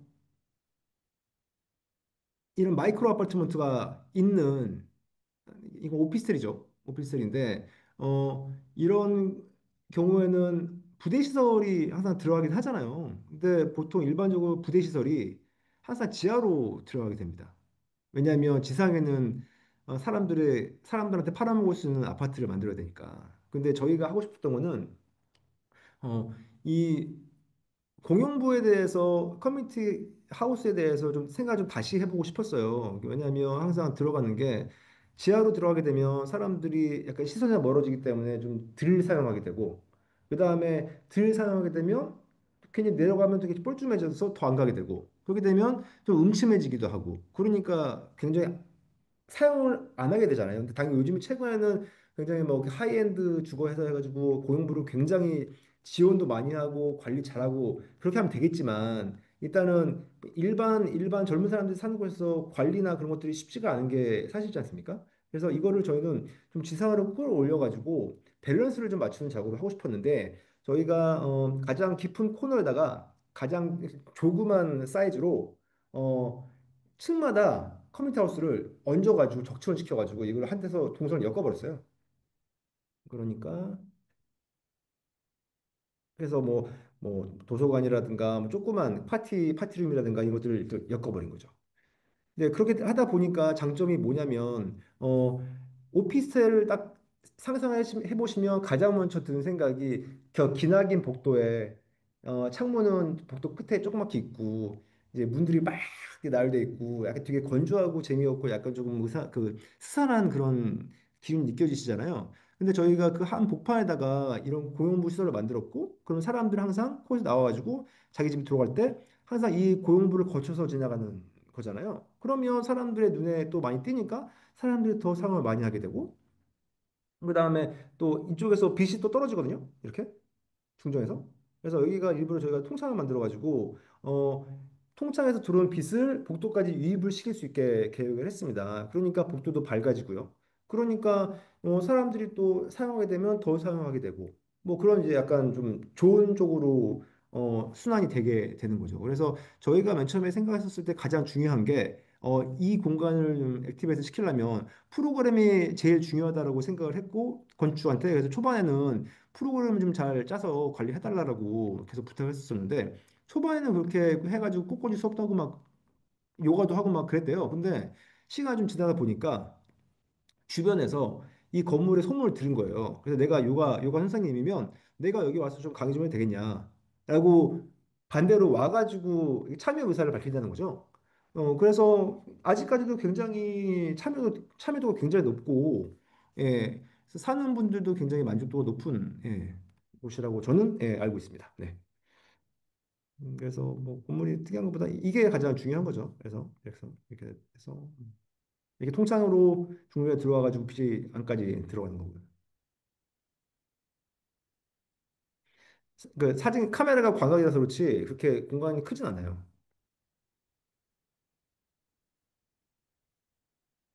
네, 그렇습니다. 그래서 뭐 그렇고 일단은 그러면 제가 한 가지 좀 말씀을 드리고 싶은 거는 저희가 설계를 할 때 저희 건축이 도시에 어떻게 참여를 하려고 하느냐를 두 개 마지막 프로젝트를 보여드리면서 마무리를 좀 지으면 좋을 것 같은데요. 하나는 지금 저희가 지금 공사가 거의 마무리가 되고 있는 청담 사거리에 있는 아파트입니다. 아파트인데 죄송합니다. 여기가 서울이잖아요. 강북입니다. 강북. 강북이고 여기는 강남이잖아요. 강남인데 차이가 확연히 보이시죠? 강북은 굉장히 복잡하게 난개발로 이루어져 있고, 근데 그게 또 강북의 맛이죠. 근데 강남 같은 경우에는 되게 바둑판으로 그리드로 되어 있고, 근데 이걸 유심히 좀 살펴보면 대로가 있고, 대로를 따라서 높은 건물들이 있고, 그 뒤에는 낮은 건물들이 배치가 되어 있습니다. 근데 이쪽 아쪽 그 이런 큰 블럭의 내부의 공간도 저는 나쁘지 않다고 생각합니다. 나름대로 스케일도 살아 있고 다양한 건물들이 있고. 근데 가장 문제는 이 건물 큰 높은 건물들과 낮은 건물이 만나는 그 경계가 굉장히 좋지 않다는 거에 있는 거죠. 왜냐하면 모든 높은 건물들이 다 대로변을 보고주고 디자인을 다 가져가기 때문에 앞에 앞모습만 신경 쓰고 뒤는 뭐 시래기라든가 모든 작동선이가 다 붙고 그러다 보니까 뒤는 또 흉해지고 그 다음에 스케일도 완전히 다르고 그러다 보니까 도시에서 굉장히 죽은 공간이 생겨버리는 거죠. 근데 그게 강남의 가장 큰 특성이라고 그 도시 조직의 가장 큰 특징이라고 저는 생각했고요. 그래서 운이 좋게 저희가 굉장히 좋은 청담 사거리에 프로젝트를 하게 됐는데요. 근데 그거 하면서 저희가 이걸 좀 풀어보고 싶었던 거죠. 그래서 이게 뭐 사정이 있어가지고 있는데 보시면 아시겠지만 건물과 저희 건물도 높은 건물과 낮은 건물이 상충하는 그런 관계를 가지게 됩니다. 뭐 그래서 뭐 이런 걸 만들어 주고 싶었던 건데 저희가 했던 거는 이렇게 뒤에 있는 덩어리 스케일들을 쌓아서 올린 거예요. 쌓아서 올려줌으로 해가지고 이 주변 환경과 저희 높은 건물의 접점을 좀 찾으려고 했고요. 그와 동시에 이렇게 생김으로 해서 만들어지는 테라스가 또 주민들한테는 또 좋은 이제 여지가 생기게 되는 거죠. 그 다음에 1층에서도 저희가 의도적으로 길을 만들어 가지고요. 사람들이 최단으로 가운데 이쪽이 굉장히 번잡하고 그렇게 하니까 여기 좀 더 좋은 길을 만들었으면 좋겠다. 그래서 하나의 새로운 길을 또 제안을 하기도 했습니다. 그래서 이런 식으로 아키가 생기고 그래서 전면은 이렇게 심플하게 생겼어요. 근데 후면부가 더 재미있는 건물이 되는 거죠. 이런 식으로. 네. 그러니까 지금 이거가 얼마 전에 그 비계를 떼어내가지고요. 이제 보시면 이 건물이구나라고 아마 아실 거예요. 네. 그래서 뒤쪽에 있는 숨어 있는 정원도 좀 만들어 주고요. 그랬습니다. 네. 그래서 그리고 일단은 쭉 앞으로 넘어가겠습니다. 쭉 넘어가고 이거는 뭐 그 테라스를 만드는 과정. 왜냐하면 그 테라스도 그 건물에서 이게 건물과 도시가 차단되는 게 아니라 사람들의 일상을 바깥으로 표출을 하면서 관계를 맺는 것이기 때문에 이것도 도시에 참여하는 방식이라고 생각하거든요. 뭐 그런 것도 있고 그다음에 뭐 이런 것도 있고 뭐 그렇습니다. 그래서 쭉 좀 넘어가겠습니다. 그 마지막으로 제가 이제 설명을 드릴 거는 그 MBC인데요. 여의도 브라이튼이라는 프로젝트입니다. 그래서 사이트는 예전에 MBC 방송이 있었던 자리고, 사이트 자리가 있는데 바로 앞에 IFC와 그 파크원 건물이 있고 거기 더 현대가 있죠. 그래서 우리나라에서 가장 상업적 컨텐츠가 가장 센 골리앗들이 있는 단지인 거예요. 근데 저희는 나름대로 주거 지역에 편입이 되어 있고 좀 이게 약간 길 건너에 있고 그래서 상대적으로 상대가 안 되는 게임이잖아요. 근데 모든 게 요즘에는 대형 개발 같은 경우는 특히나 그 사업의 성패는 어떻게 리테일을 푸느냐거든요. 리테일이 망하면 다 망하는 거라서 중고는 뭐 다 잘 팔릴 거라고 생각했지만 어떻게 그런 저층에 있는 도시 환경과 리테일을 잘 만들어서 사람들이 즐길 수 있는 공간을 만들 것인가가 가장 키포인트인데 저희가 컨텐츠적으로는 IFC랑 팝콘이랑 상대가 안 됐던 거죠. 그래서 저희는 이거를 그들과 경쟁한다기보다는 좀 상생할 수 있는 구조를 만들어 보자. 상생할 수 있는 구조는 뭘까? 그러니까 그들이 가지고 있지 않은 공간을 만들어 보자라고 생각한 거고, 그래서 저희는 중정을 좀 만들고 싶었어요. 근데 저는 이거를 할 때까지만 도 몰랐는데 이거 다 지어진다 말았거든요. 그게 느끼게 된 건데 여의도에 어, 여의도 공원이랑 한강공원 빼면 도시에 그렇게 많은 건물들이 있고 그렇게 많은 사람들이 다니는데 도시 공간이 전무합니다.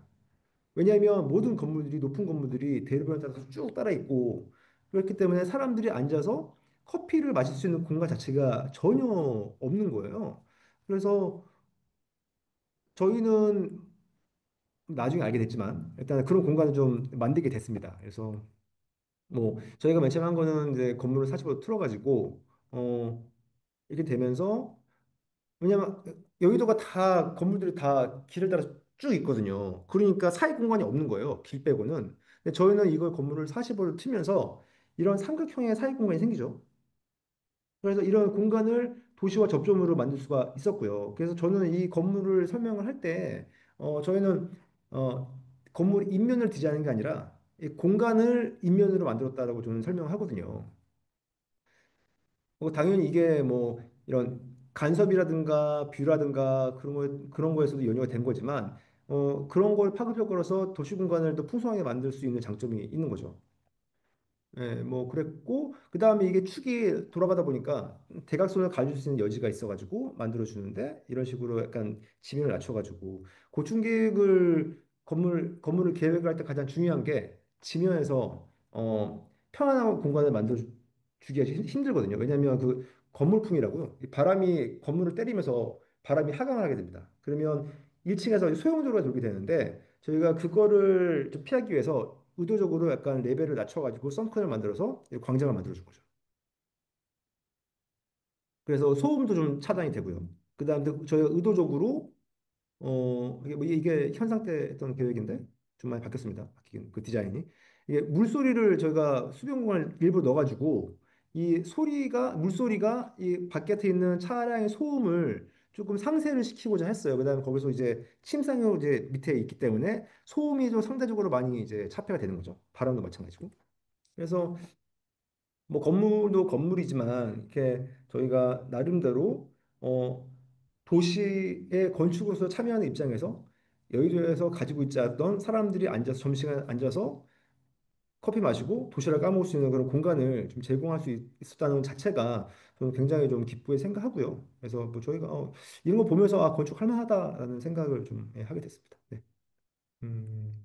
그래서 제가 초반에는 덴마크 사회 주거에 대한 부분 말씀드렸고 중간에 시니어로 넘어갔다가 시니어에서 이제 참여라는 그런 개념에 대한 중요성에 대해서 제가 말씀드렸고 그 참여라는 것들을 건축에서 저희가 어떻게 녹여내려고 했는지에 대해서 좀 설명을 좀 드리는 시간이었습니다. 그래서 여기까지 저희가 말씀을 드리면 괜찮을 것 같은데요.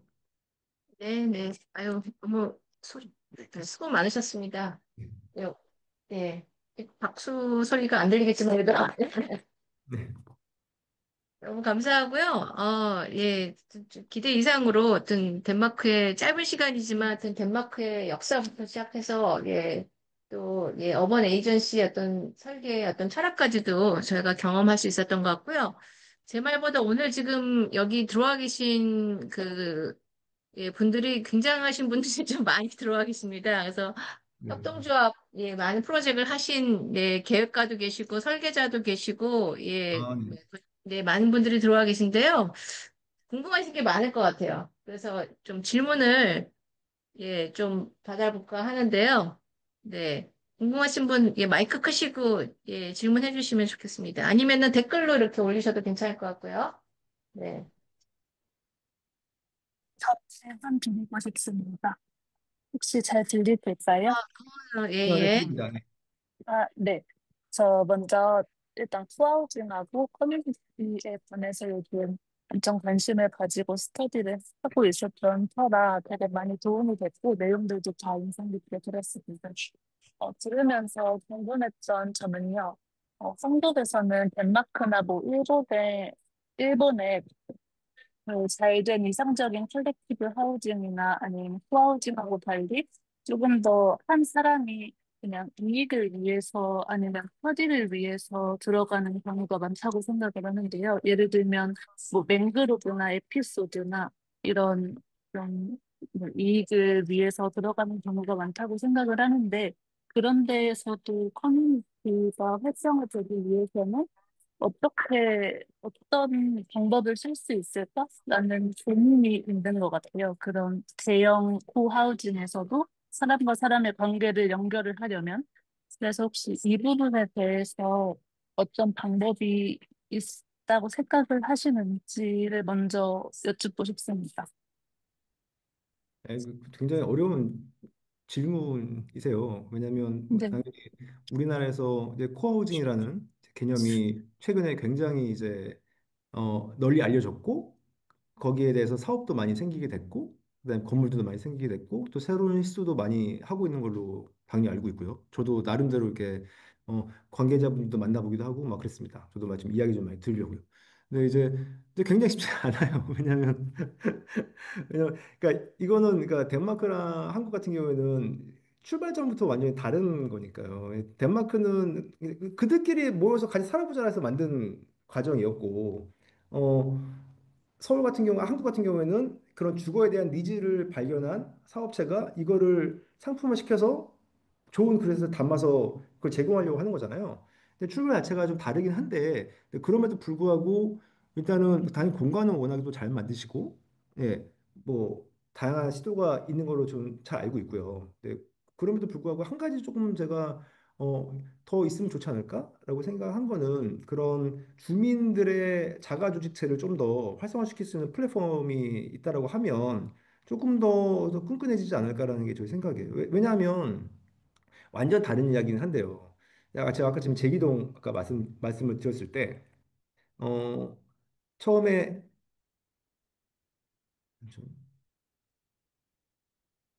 집마다 다 다르다고 했잖아요.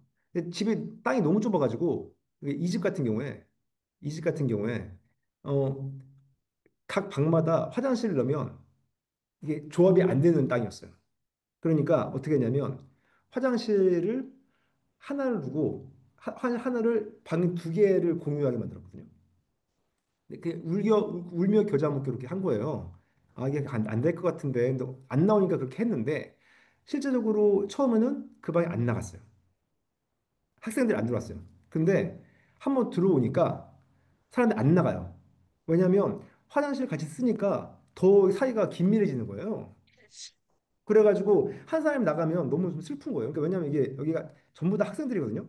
100% 학생들이고 처음에는 그 남자 여자를 성비를 나누지 않고 그냥 갔는데 지금은 여자들만 쓰고 있어요. 다 전부 다.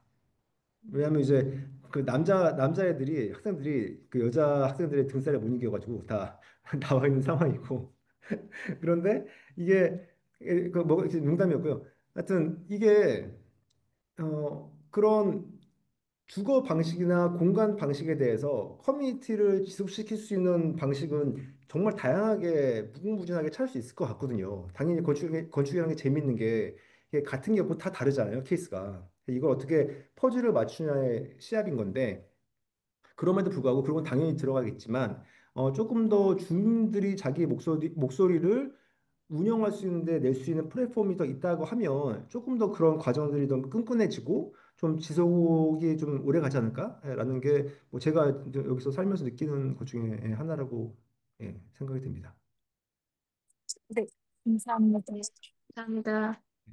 아마도 제 생각에는 덴마크의 그 문화가 저희랑은 굉장히 다른 것 같아요. 사실 네. 저희는 지금 개척적으로 좌충우돌 하면서 뭔가 공동체를 만들어가는 시작인 것 같고, 설명해 주신 것처럼 역사적으로 예, 덴마크에는 어떤 그런 DNA가 있는 거가 큰 차이가 아닌가 그런 생각이 좀 듭니다. 근데 당연히 오늘, 이제 네, 우리나라도 굉장히 관심이 큰 관심을 가지고 계신 분들이 굉장히 많고 다양한 그런 것들이 이루어지고 있는 걸로 저는 알고 있는데요. 그러니까 네, 이게 약간 조금 그 보편성에서 좀 다른 것 같아요, 차이가. 예. 네. 덴마크가 좀 보편성이 있는 거죠. 네. 여기 혹시 오늘 김호채 대표님 들어와 계신데 하시고 궁금하신 거나 또는 뭐 뭔가 의견이 많으실 것 같은데 되게 코멘트 가능하실까요? 예, 안녕하세요.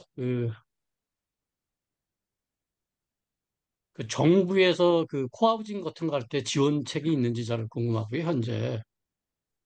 현재 뭐 주택 가격이나 토지 가격이 굉장히 올라서 우리나라도 마찬가지지만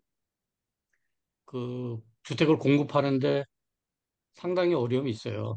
그 얘기는 이미 중산층이 부담하게도 이제 상당히 서울 같은 경우 부담이 되고 있고 그래서 서울시에서는 뭐 작년까지 지원 제도가 있었는데 그나마 또 없어졌고 그래서 뭐 그거 말고도 뭐 서울 같은 경우는 한국 같은 경우는 뭐 아파트 선호가 워낙 커가지고 음.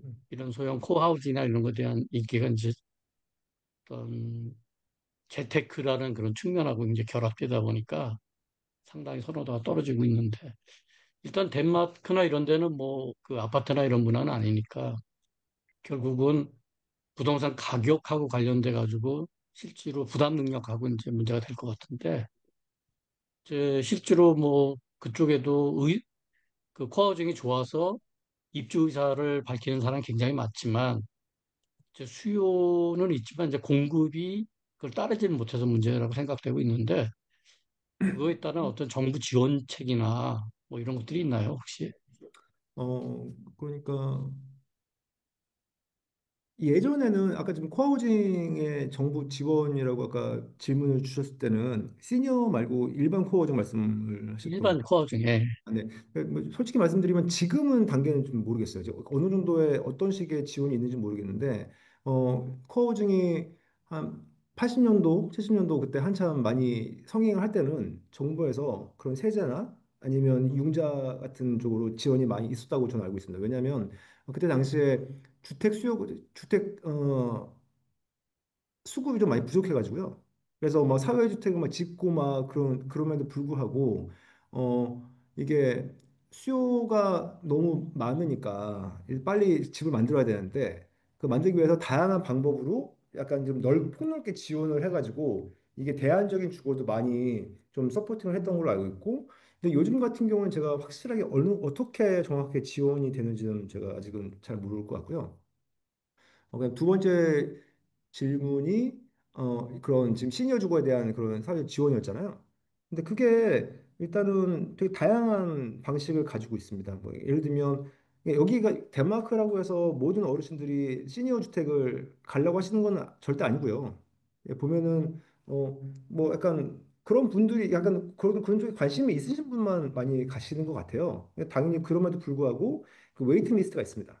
그래서 내가 이거를 전체 국가 레벨에서 시스템에 이름을 올리는 게 아니고요. 내가 여기에 대한 소문을 들었어. 그러면 내가 리스트를 이제 웨이팅 리스트 걸어놓는데 아마 나이가 55살까지부터 지원을 할 수가 있고요. 그래서 그거를 올려놓고 기다리는 거예요. 근데 이거를 근데 올려놓고 당장 가야 되는 게 아니라 이거를 얹어놓고 이거를 해제했다가 풀었다가 할 수가 있어요. 그러니까 이거를 딱 걸어놓고 나왔으니까 빈집이 나왔어. 너 당신 들어와야 돼. 방금 지금 당장 안 들어오면 완전히 취소될 거야. 그게 아니라 내가 일단 이름을 올려놓고 이거를 그 락을 걸어놓을 수가 있습니다. 그래서 내가 실제로 들어가고 싶을 때 거의 열어가지고 순번이 좀 앞당겨진 상황에서 들어갈 수가 있는 거죠. 그래서 그런 게 있고요. 그두 번째는 당연히 렌트비가 싸죠. 렌트비가 싸서 일반적인 민간 쪽에서 공급되는 임대가보다 절반 이상 낮고요. 그 다음에 뭐 식사 같은 것도 훨씬 더 싸고요. 그러니까 그게 당연히 비영리 기업에서 운영을 하기 때문에 그런 수익이 적게 잡히기 때문에 싼 것도 있고요. 그 다음에 당연히 정부에서 간접적으로 지원이 되기 때문에 되는 것도 있겠죠. 네. 네, 감사합니다. 혹시 예, 지금 시간상 한 질문 하나 정도 더 받았으면 하는데요. 혹시 질문 있으신 분? 네.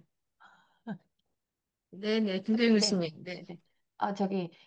원래 코하우징이 주민 주도에 의해서 이제 공동체가 결성이 되잖아요. 그러면 주민들이 원하는 어떤 커뮤니티라든지 어떤 공간의 설계 방법이 달라질 텐데, 요즘에는 거의 대부분이 민간 기업이나 아니면 아까 사회주택협회나 탑다운 방식으로 공급을 하고 있는데, 그리고 나서 이제 들어올 입주자들을 이제 많이 지원을 받더라고요. 그럼 설계 방식이 약간 예전의 방식과 지금 방식이 뭐 공간 구성이라든지 설계 방식 큰 차이가 있는지 그게 좀 궁금합니다. 당연히 그 방금 말씀하셨던 한국에서의 케이스 같은 경우에는 이거를 그러니까 코하우징이라는 이름을 가진 임대주택이죠. 임대 사업인 거잖아요. 예. 근데 이제 코하우징 같은 경우에는 정말로 주민들이 참여를 방식으로 해서 참여성 디자인이기 때문에 일단 건축을 계획할 때부터 이제 건축가 선정이 된 건축가랑 주민들이 정기적으로 회의를 하면서 하는 거죠. 당연히 이제 모든 주민들이 회의를 다 참여하게 되면 난상 토론이 되니 주민들 간에서 여기서 대의원을 뽑아가지고 몇 명을 추려가지고 네가 나와서 이제 해라라는 과정이 일반적인 거죠. 근데 요즘 같은 경우는 이제 인터넷도 많이 보급되고 다 그래가지고 일단 오픈 플랫폼을 해가지고 뭐 사이트 하나 만들어가지고 거기서 뭐 의견 나누고 뭐 그런 것들도 있고요. 근데 당연히 주민 참여적인 디자인이 되는 게 일반적인 코하우징의 루틴이죠. 네. 시간이 좀 빠듯하네요. 저도 하나 좀 궁금한데요. 자료 찾다가 제가 아까 여쭤본 아그로헤반 있잖아요. 아그로헤반. 그 네. 인수했다는 회사. 근데 저는 처음에 사실 너무 이상했어요. 여기 찾아도 똑같고 저기 찾아도 똑같아서 사실은 오늘 설명 듣고 아, 그래서 똑같았구나라는 거를 음. 이제 이해하게 됐는데요. 근데 그게 정말 인기가 있을까라는 또 질문이 오늘 보고 나니까 비즈니스가 될까라는 좀 궁금증이 생기는데 어떤가요? 그래서 저도 몰랐는데 그거를 네. 팔았대요. 그 사업자가. 아, 예. 네, 팔았고, 근데 그게 그 사시는 분들은 만족도가 되게 높았다고 하거든요. 그런데 네. 이게 금전적으로 사업이 네. 그렇게 이게 좋지 않았나 봐요. 아, 이게 사업 수익이. 근데 사시는 음, 분들은 되게 좋아하시는데 지금도 잘 살고 계시는데 사업적으로 조금 이윤이 덜 나가지고 팔았다고 하더라고요. 네. 네. 이게 약간 근데 진짜로 표준화가 네, 그 코어호징 아까 처음에 그 전통적인 코어호징 있잖아요. 네. 그분들 진짜로 자부심도 엄청 세시고요. 너무 만족스러워하시고, 진짜 그 커뮤니티를 만들어가는 그런 책임과 막 그런 열정이 나이를 떠나가지고 정말 대단하세요. 예. 네, 네, 네. 여기 아고라해분 관련해서 하나만 더 추가로 여쭙고 싶은데요. 그 설계 시에 하나의 그 타입블로지를 기반으로 모든 것을 이제 모듈화 하셨다고 이렇게 하셨는데, 네, 이 모듈. 모듈화를 진행할 때 고려한 어떤 디자인 가이드라인이라든지, 그 어떤 기준, 혹은 자체적인 기준 같은 것들이 있으셨는지 궁금합니다. 예, 아까 좀 제가 말씀을 드렸듯이 저희가 설계를 그때 당시에 네. 컨셉 설계를 한 게 아니라서 근데 뭐 제가 이제 그 담당자 이야기를 좀 들어보면 일단은 가장 중요한 거는 어느 하나의 모듈을 만들어서 어느 땅이든지 적용할 수 있는 그런 유연성이 필요한 거죠. 네, 그래서 그런 유연성이 필요하고 그렇기 때문에 저희가 의도적으로 이렇게 매스를 분절을 시켜가지고 구성할 수 있게 조합을 맞춰서 했고 그다음에 두 번째는 목구조로 가자. 그래서 목구조로 가서 목구조가 당연히 모듈화도 쉽고요. 그다음에 빨리 공사도 가능하고요. 여러 가지 장점도 있고 당연히 친환경적이고요. 예. 그다음에 어르신들이 살기에는 또 좋은 또 환경이기 때문에 그 친환경 그 목구조로 가자. 그다음에 그러면 목구조 사이에서 덮여 있는 아트리움이 있는데 그 아트리움에 그런 배기 시스템이나 환기 시스템이나 그다음에 뭐 그런 것들 차양 시스템이나 그런 것들을 어떻게 할지 그런 것들을 푸는 과정이 이제 전반적으로 녹여져야 되는 그런 프로젝트였습니다. 네. 네. 지금 아마 좀 시간상 때문에 많이 나가셨는데 여기 직접 저희 어, 그 쉐어하우스 운영하시는 네, 소셜 스탠다드의 김하나 대표님 예, 들어와 계신데 예, 좀 하실 말씀이 있으실 것 같은데 네, 혹시 코멘트 해주실 수 있으세요? 저는 이제 그냥 오늘 주신 얘기에서 사실 제가 여의도에 살고 있어서 그 MBC가 없어지고 굉장히 슬퍼했지만 그 공개 공지를 너무 잘 활용하고 있어서 사실 작업하신지 몰랐는데 그런 뜻이 있었구나 하고 장소를 만드는 그런 전략 같은 것들이 굉장히 흥미로웠는데 사실 조금 스케일이 아까 제기동에서 보여준 되게 작은 스케일에서부터 그런 도시적인 좀 더 큰 블럭에서의 제안 이런 것들이라든지 뭐 덴마크의 퍼블릭 스페이스를 만든다는 건지 이런 사실 그 크기에 상관없이 관통하는 어떤 것들이 굉장히 의미가 있었었고 그래서 저는 사실 작은 건축, 큰 건축을 좀 구분해서 생각했던 부분이 있었는데 그걸 다 떠나서 사용자를 배려한 설계는 언제든지 잘 작동하고 좋구나라는 생각을 해서 오늘 굉장히 말씀 감사했습니다. 감사합니다. 근데 관련해서 제가 제 의견 하나 말씀드리자면요. 그러니까 시니어 주거라고 하면 약간 느낌에 항상 약간 도시랑 겉도는 듯한 느낌을 항상 가지게 되었거든요. 왜냐하면 이렇게 하면은 항상 우리나라 보면 이렇게 그런 뭐 시니어 주거 있으면 그러니까 도시랑 엮이려는 의지가 보이지 않고 그냥 따로 독립해서 존재하는 그런 듯한 포지션을 항상 가지고 있더라고요. 당연히 내부에 뭐 이제 메디컬 센터 있어야 되고 뭐 있지만 일단 그런 건축이 가지는 지향점이 도시와 섞인 것을 지향한다기보다는 그들만의 그런 약간 게이트된 커뮤니티를 구축한다는 그런 게 좀 보였는데 저는 노인 주거는 가면 갈수록 도심화 될 거라고 생각이 되고 뭐 동의하실지는 모르겠지만 그렇게 되면서 근데 그거를 건축을 푸는 방식도 기존의 그런 어프로치와는 다르게 도시와 훨씬 더 이제 관계를 형성하는 방식으로 풀어야 되지 않을까? 근데 그게 당연히 이론적 이렇게 원론적으로 보면 그게 가장 어르신분들한테도 좋은 방향이잖아요. 젊은 사람들과 같이 섞여서 도시와 섞여서 사는 방식이. 그래서 건축도 좀 더 그런 게 투영이 됐으면 좋겠다라는 생각은 해본 적이 있습니다. 네, 네, 감사합니다. 예, 오늘 하여튼, 예, 제가 사실 홍보를 좀 급하게 하기도 했는데, 예, 좀 많이, 예, 이제 귀한 시간 내주셔서 참여해 주셔서 감사하고요. 또, 예, 저희는 노인이었지만, 노인 주거에 대한 관심을 요청을 드렸지만, 전반적인 역사와 또 사회적 예, 분위기, 또 도시와의 관계성, 이런 부분들이 굉장히 저한테도 중요한 예, 메시지를 주신 것 같아서, 예, 오늘 예, 귀한 강의 감사드립니다. 예, 지금 아침 이른 시간인데 아침부터 예, 강의해 주셔서 감사합니다. 또 같이 열심히 해요. 네. 참여해 주신 모든 분들 감사드립니다. 이상으로 예, 강의 마치도록 하겠습니다.